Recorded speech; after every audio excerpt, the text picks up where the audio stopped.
আমি ওই দিন ওদেরকে বলেছিলাম তোমরা চুপ করো, বাজে কথা বলো না, কিন্তু ওরা আমার কথা শোনেনি।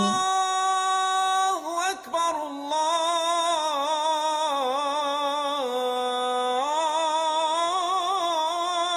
أكبر أشهد أن لا إله إلا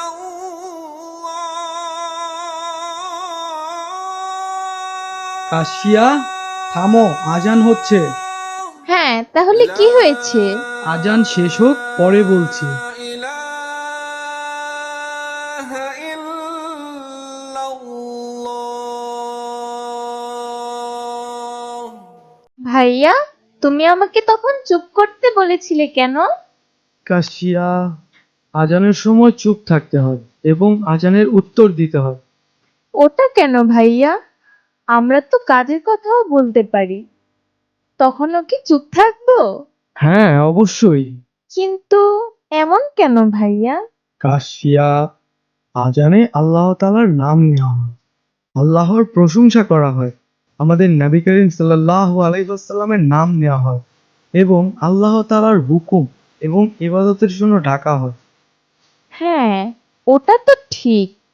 কিন্তু আমরা চুপ কেন হয়ে যাব? যখন সৃষ্টিকর্তার নাম নেওয়া হয় এবং একটি গুরুত্বপূর্ণ ইবাদতের জন্য ডাকা হয়, তখন আমাদের চুপ করে শুনতে হয়, তার সাথে সাথে উত্তরও দিতে হয়।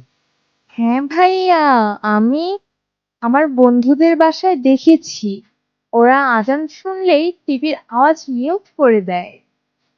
এটা একদমই ভুল। আমরা যদি আওয়াজ কমিয়ে টিভির দিকে তাকিয়ে থাকি, তাহলে আমাদের ধ্যান তো টিভিতেই রয়ে যায়, তাই না? তখন কিভাবে আমরা আজান শুনবো এবং তার উত্তর দিব? তাহলে তো টিভি বন্ধ করে দেওয়া উচিত, তাই না ভাইয়া? হ্যাঁ, যাদের নামাজের চিন্তা হয় তারা আজানের সময় টিভি অফ রাখো।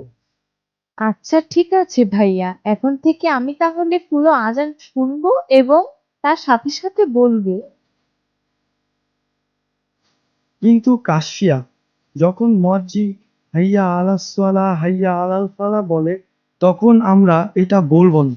তখন আমরা লা হাওলা ওয়ালা কুওয়াতা ইল্লা বিল্লাহ বলবো। এটা আবার কেন ভাইয়া? ওটা এর জন্য কারণ হাইয়া আলাস সালাহ হাইয়া আলাল ফালাহ এটার অর্থ নামাজের জন্য এসো, সাফল্যের দিকে ছুটে এসো। কিন্তু শয়তান আমাদেরকে যেতে দেয় না। এর জন্য আমরা লা হাওলা ওয়ালা কুওয়াতা ইল্লা বিল্লাহ পড়ে শয়তানকে তাড়িয়ে দিই, যেন সে আমাদের নামাজে না যাওয়ার ওয়াসওয়াসা বা নামাজে না যাওয়ার কোনো বাহানা না মনে ঢুকিয়ে দেয়। কিন্তু আম্মু বলেছে অনেক জরুরি কাজ থাকলে করবে, কিন্তু আজান শুনবে এবং সাথে সাথে তার উত্তর দিতে হবে। ও, এখন আমি বুঝলাম ভাইয়া।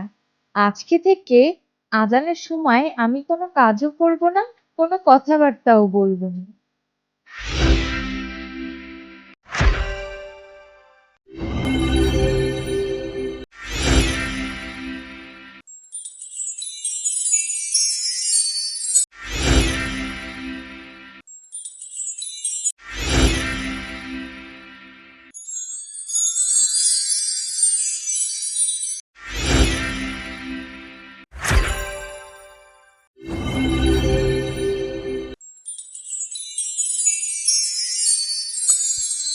রূপকথার ঝুলি।